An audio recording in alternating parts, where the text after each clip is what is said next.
द्वारेश्वर नामक गांव में मस्तान नामक एक कसाई रहता था। उस गांव में बकरे का मांस सिर्फ मस्तान के दुकान में मिलता था। इतना ही नहीं, हर शुभ कार्य और दावत के लिए मस्तान के ही दुकान से मांस लाया जाता था। ऐसे एक दिन उस गांव के जमींदार का सेवक मस्तान की दुकान को आता है। हे मस्तान, कल जमींदार के महल में एक बड़ी दावत रखी जा रहा है। उस दावत को बहुत बड़े लोग और अमीर लोग आने वाले हैं। 100 लोगों के लिए खाना बनवा रहे हैं। उसके लिए तुम्हें 15 किलो मांस ताजा काट के कल सुबह 6 बजे को महल लेके आना होगा। पैसे तुम्हें वहीं पे मिलेंगे। मस्तान सलमान के बात को मान लेता है, लेकिन उसके पास 15 किलो का मांस नहीं होता है। इसीलिए वो बकरी वाले के पास जाता है। रमेश भैया, दरवाजा खटखटाता है। अरे क्या हुआ मस्तान, इस समय पे आए, बात क्या है? जमींदार के घर में दावत के लिए मुझे 15 किलो मांस की जरूरत है। मैंने वचन दिया कि सुबह 6 बजे उनको मांस पहुंचा दूंगा। समय ना होने के कारण मैं अभी तुमसे बकरी खरीदने आया। हाँ, तो ये है बात। ठीक है, 2000 रुपए दे के बकरी ले जाओ। ये क्या भैया, 1000 ही तो है। अब जमींदार के लिए है तो कम से कम 2000 होगा ही ना। अगर तुम्हें नहीं चाहिए तो रहने दो, मैं आराम से सो जाऊंगा। नहीं भैया, मैंने वचन दिया है, अब पीछे नहीं हट सकता। मैं दे दूंगा 2000। ऐसे कहकर 2000 दे के बकरी खरीद के घर चलते हुए सोचता है, जमाए हुए पैसे एक दिन में खर्च हो गए। कोई बात नहीं, जमींदार के दावत के लिए मांस पहुंचाने के बाद पैसे मिलेंगे ना। अभी जल्दी से काम शुरू करके सुबह तक पहुंचा देना होगा। ऐसे सोचकर मांस को साफ करके उसके टुकड़े टुकड़े काट के सारी रात मेहनत करके 15 किलो मांस को तैयार रखता है। अगले दिन सुबह दिए हुए वचन के अनुसार 6 बजे को जमींदार के महल पहुंचता है। भैया, मैं सेवक सलमान के लिए आया हूँ। क्या आपको पता है कि वो कहाँ है? ये सुनकर दूसरा सेवक मस्तान को बाहर इंतजार करने के लिए कहता है। वो मस्तान के हाथ से मांस लेते हुए कहता है कि सलमान को भेजेगा और उसे पैसे मिलेंगे। मस्तान भी उस सेवक का बात मानकर बाहर इंतजार करता है, लेकिन सेवक उसके हाथ में मांस को देख सोचता है, इस 15 किलो मांस से अगर मैं 1 किलो ले लूं तो किसको पता चलेगा? किसी को भी नहीं पता चलेगा। ऐसे उस कवर में से 1 केजी मांस को छुपा के बाकी को देने जाता है। सलमान को देख के कहता है, साहब, मस्तान ने ये आपको देने के लिए कहा है। वो पैसों के इंतजार में बाहर खड़ा है। सलमान सेवक के हाथ से मांस लेके सीधा रसोई घर जाता है, ये जान के कि मस्तान बाहर पैसों का इंतजार कर रहा है। बावर्ची के पास जाकर सलमान कहता है, सारे व्यंजन स्वादिष्ट होनी चाहिए, ध्यान से पकाना। ऐसे कहकर चला जाता है। बावर्ची पकाते हुए, इतने मांस से अगर मैं 2 केजी ले लूं तो किसको शक होगा? किसी को भी नहीं होगा। ऐसे सोचकर मांस को छुपा के बाकी को पकाता है। दावत के व्यंजन की तैयारी के लिए जिम्मेदार किशन व्यंजनों का स्वाद चख के कुछ सेवकों की सहायता से उन सभी में से थोड़ा थोड़ा अपने लिए ले लेता है। आए हुए मेहमान सारे दावत की खाना शुरू करते हैं और जल्द ही आपस में बात करना शुरू कर देते हैं। ये क्या, इतना अमीर और सम्मानित आदमी, अच्छा नाम है इनका, मगर खाने में कमी क्यों? हाँ, अगर खाना कम ही पड़ना है तो ऐसी दावत की तैयारी भला क्यों करें? ऐसे सारे लोग खुसफुसाते हैं। ये सब सुन के जमींदार सहन नहीं कर पाते हैं। दावत के खत्म होने के बाद क्रोधित होके सारे लोगों को सभा में बुलाते हैं, खास करके दावत के लिए जिम्मेदार लोगों को, और उनको सवाल करना शुरू करते हैं। दावत की तैयारी के लिए जिम्मेदार किशन से पूछते हैं, दावत की जिम्मेदारी सौंपने पर तुम ये करोगे? सभी तैयारी किया मैंने, लेकिन व्यंजनों के लिए मात्रा पहले से ही कम पड़ गई थी प्रभु। मेरा इस बात से कोई लेना देना नहीं। आप बावर्ची से पूछिए प्रभु। ऐसे उसने अपनी किए को छुपाकर किसी और पे इल्जाम डाल देता है। तब बावर्ची छुपाए हुए 2 किलो मांस की बात को छुपा के कहता है कि दावत की सामग्री के लिए जिम्मेदार सलमान के पास इसका जवाब होगा। ऐसे उस बात से छुटकारा पाता है। सलमान भी औरों की तरह मांस के दिए गए 6,000 रुपयों को मस्तान को ना देकर अपने ही पास रख के, ये जानते हुए कि मस्तान पैसों का बाहर इंतजार कर रहा है, जमींदार से ये बात छुपाता है और कसाई मस्तान पे इल्जाम डाल देता है कि उसने मांस कम मात्रा में दी है। अभी जाके मैं उसका काम तमाम करता हूँ प्रभु, ऐसे कहता है। उसी सभा में मौजूद मस्तान उस इल्जाम का सहन नहीं कर पाता है। सभा में से जमींदार के सामने आके कहता है, जमींदार साहब, इस पूरे गांव में मैं अकेले कसाई हूँ। पिछले 10 साल से मैं ये व्यापार कर रहा हूँ और इतने साल से आपके घर में हर कार्य और हर दावत पे मैंने खुद मांस दी है, मगर कभी भी ऐसी मुसीबत नहीं आई। आपके घर में दावत का नाम सुनते ही 1000 की बकरी को 2000 में बेचते हैं। सुबह आके मैंने मांस को पहुंचा दिया और आपके सेवक सलमान ने मुझे मांस के पैसों के लिए सुबह से इंतजार करवाया। सलमान को मांस देने के बहाने से एक और सेवक मेरे हाथ से मांस लिया और मुझे बाहर इंतजार करने के लिए कह दिया और ये भी कहा कि वो सलमान को बुलाएगा। उसके बाद इनमें से कोई भी मेरे पास नहीं आया। कृपया मेरा यकीन कीजिए प्रभु, आप ही की दया से जी रहा हूँ। मस्तान, मुझे तुम्हारे बारे में पता है, तुम फिक्र मत करो। सैनिकों, सलमान के कपड़े खोजो, देखो अगर 6,000 रुपए मिलते हैं। खोजने पर सलमान की जेब में 6,000 रुपए मिलते हैं। ऐसे उन सब में से सलमान पकड़ा जाता है। और इतना ही नहीं, किशन जिन सेवकों की सहायता से सभी व्यंजनों से थोड़ा अपने लिए ले लेता है, उनमें से एक सहायक जमींदार को सच कह देता है। बावर्ची का झूठ बैग में रखे मांस कोई सेवक को मिलने पर बाहर आ जाता है और पहला सेवक जिसने 1 किलो छुपा लिया, उसने डर के मारे अपनी गलती मान ली। तब जमींदार सभी को दंडित करते हैं और मस्तान को उसके पैसे 6,000 दे देते हैं और ये भी कहते हैं कि वो मस्तान के लिए हमेशा रहेंगे। एक बार भोमनपुर में राजन नाम का एक आदमी था जो एक धोबी था और वह अपनी बेटी रेखा के साथ रहता था। रोजाना राजन अपनी बेटी के साथ ग्रामीणों के घर पर उनके गंदे कपड़ों को इकट्ठा करने के लिए जाता था। कपड़े इकट्ठा करने के बाद वह इन्हें एक एक करके गिनता, उन्हें एक पोटली के रूप में बनाता और उन्हें नदी के किनारे ले जाता था। जब राजन कपड़े धोता था, रेखा कपड़ों के लिए साबुन तैयार करती थी। कपड़े धोने के बाद राजन साबुन में कपड़े डुबोता, अपनी बेटी की मदद से उन्हें निचोड़ता था और उन कपड़ों को चट्टानों पर फैलाकर सुखाता था। कपड़ों को घर पर लाकर राजन इस्त्री करता था और रेखा पोटली में बांधती थी। इसी तरह वे मेहनत करते थे और पैसे कमाते थे। कपड़े धोते समय रेखा कुछ खास कपड़ों को देखती और कहती थी, पिताजी, मैं इस प्रकार के कपड़े कब पहनूंगी? पिताजी, क्या आप इस पोशाक को देख रहे हैं? सुंदर है ना? मुझे लाल रंग के कपड़े बहुत पसंद है। पिताजी, मुझे भी ऐसे कपड़े पहनने हैं, क्या आप मुझे दिलाएंगे? रेखा जब भी राजन से इस तरह पूछती थी तो वह उसे कभी जवाब नहीं देता था। अपने घर के कामों को पूरा करने के बाद उसने ग्रामीणों के कपड़ों की पोटली में से अपनी पसंदीदा आधी साड़ी उठाई और सज धज कर अच्छे से तैयार हो गई।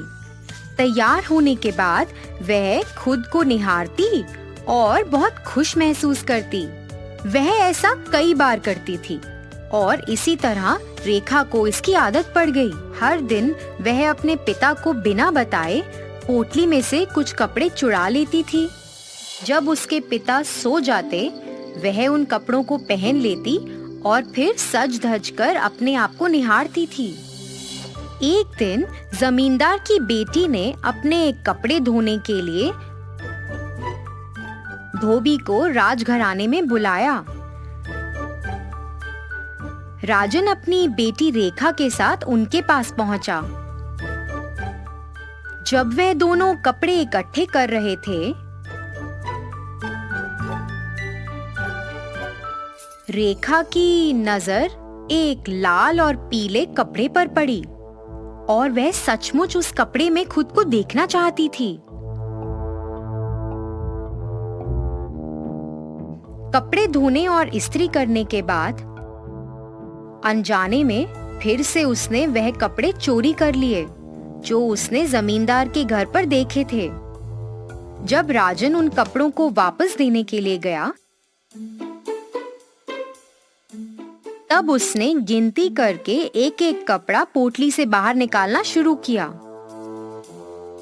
और उसे 11 कपड़ों में से केवल 10 जोड़ी कपड़े मिले।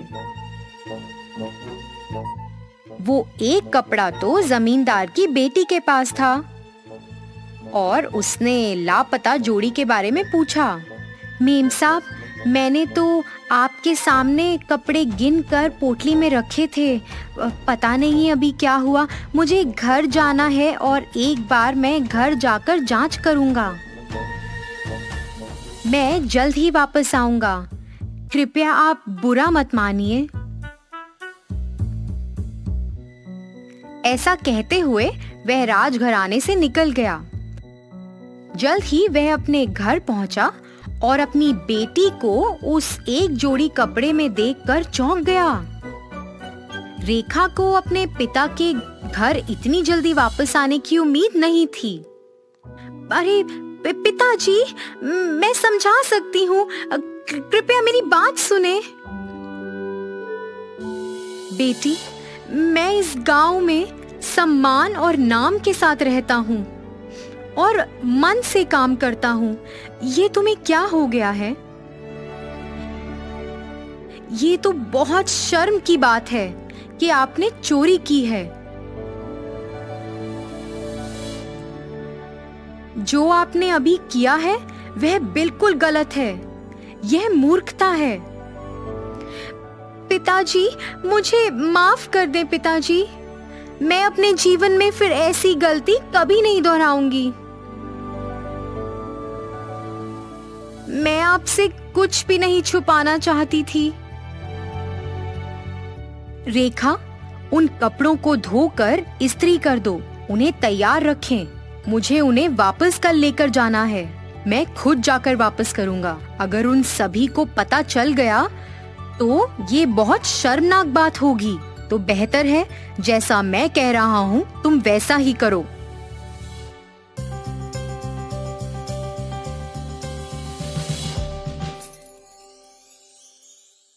फिर ऐसे ही कुछ दिन बीत गए। रेखा अपने कुछ दोस्तों के साथ थी। रेखा, तुम क्या कर रही हो? गांव के बाजार में बहुत रंगीन कपड़े मिल रहे हैं। चलो उन्हें खरीदते हैं।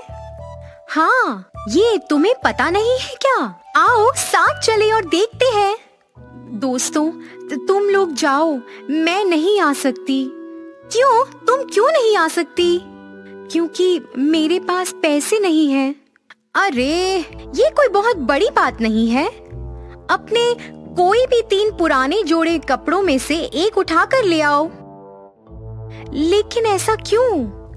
क्योंकि उस बाजार में एक आदमी है जो पुराने जोड़ी कपड़े लेता है और उसके बदले में हमें पैसे देता है। क्या सच्ची? ये तो बहुत अच्छी बात है। लेकिन मेरे पास केवल 2 जोड़ी कपड़े हैं। मैं 3 जोड़ी कैसे बेच सकती हूँ?